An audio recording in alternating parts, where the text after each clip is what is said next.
comprendre que tu es chrétien. Et puis toi, tu n'as pas de preuves. Dis que tu es appelé de Dieu, et puis tu transportes des épreuves. Mais c'est impossible. C'est impossible. Parce que même Dieu, avant de te donner une bénédiction, là, il te prouve d'abord pour savoir si tu as une capacité, mais tu as une mesure de recevoir cette bénédiction. Dieu ne se lève pas comme ça pour bénir les gens, c'est pas possible. C'est un examen en fait. Et Dieu il attend à ce que toi tu passes l'épreuve. Et non à ce que tu restes derrière à te lamenter, à pleurer. Non Seigneur, pourquoi moi? Non. Dieu n'est pas dans les sentiments bêtes. Il n'est pas dedans. Tu n'es pas le seul à chercher Dieu sur la terre.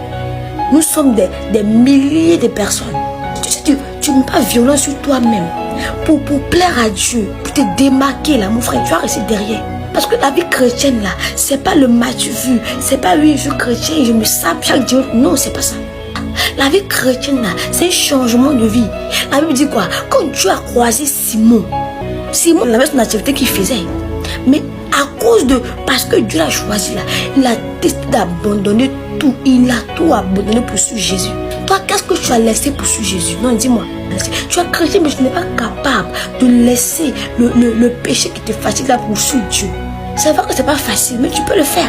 Dieu, c'est pas notre camarade. Que non, aujourd'hui on est à l'église, demain on est en bas. Même la Bible dit si tu n'es ni chaud ni froid, le Dieu te vomit. Ta place, elle est où? Quand un enfant de Dieu passe par des épreuves, le premier réflexe qu'il doit avoir, c'est le réflexe de la prière. Quand tu ne pries pas, tu es exposé à toi-même. Tu es exposé au monde. Quand tu ne pries pas, ta vie est exposée à tout démon.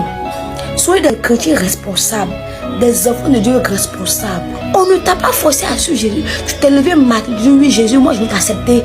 Donc tu assumes ton acte. Toi tu te focalises sur ton but en fait, sur comment gagner des âmes, sur comment reprendre la parole de Dieu. Mais tu es chrétien. On ne sait pas entre toi et le païen quelle est la différence. Quand tu es chrétien là, quand tu passes dans un coin, on doit savoir que tu es passé. Quand tu es chrétien, tu contrôles ta bouche, tu contrôles ton langage, tu contrôles tout ce que tu fais. Parce que désormais, tu n'es plus comme les autres. Tu es comme Jésus, tu as l'image de Dieu. Et chrétien, il s'assume. Les chrétiens d'aujourd'hui, là, vous aimez trop la facilité. C'est pas bon.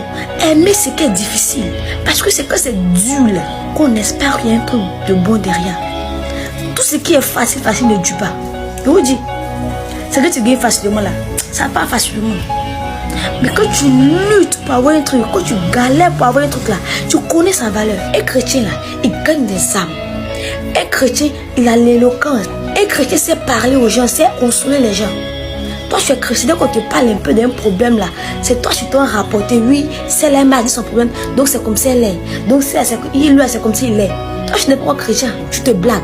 Quand Dieu t'appelle là, on n'est pas obligé de te dire fais ci, fais ça, fais ça. Tu sais automatiquement ce que tu dois faire. C'est pas un homme de Dieu qui avait te dit ma fille, fais ceci, mon enfant, fais cela. Aimez travailler à sueur de vos fronts pour que Dieu vous élève. Partout, on doit confesser que ton Dieu est réel. Mais quelqu'un qui se réveille matin, même pour prier, c'est compliqué. C'est difficile. Apprenez à alimenter votre vie spirituelle. Apprenez à alimenter votre vie chrétienne. Parce que la vie chrétienne s'alimente par la prière, par le jeûne, par la méditation. Tu ne peux pas être auprès de Dieu et puis ne pas méditer, ne pas prier, ne pas jeûner et expérimenter la gloire de Dieu. C'est pas possible. Arrêtez de vous tourner vers les choses inutiles qui ne vont rien vous apporter. Concentrez-vous sur votre Dieu.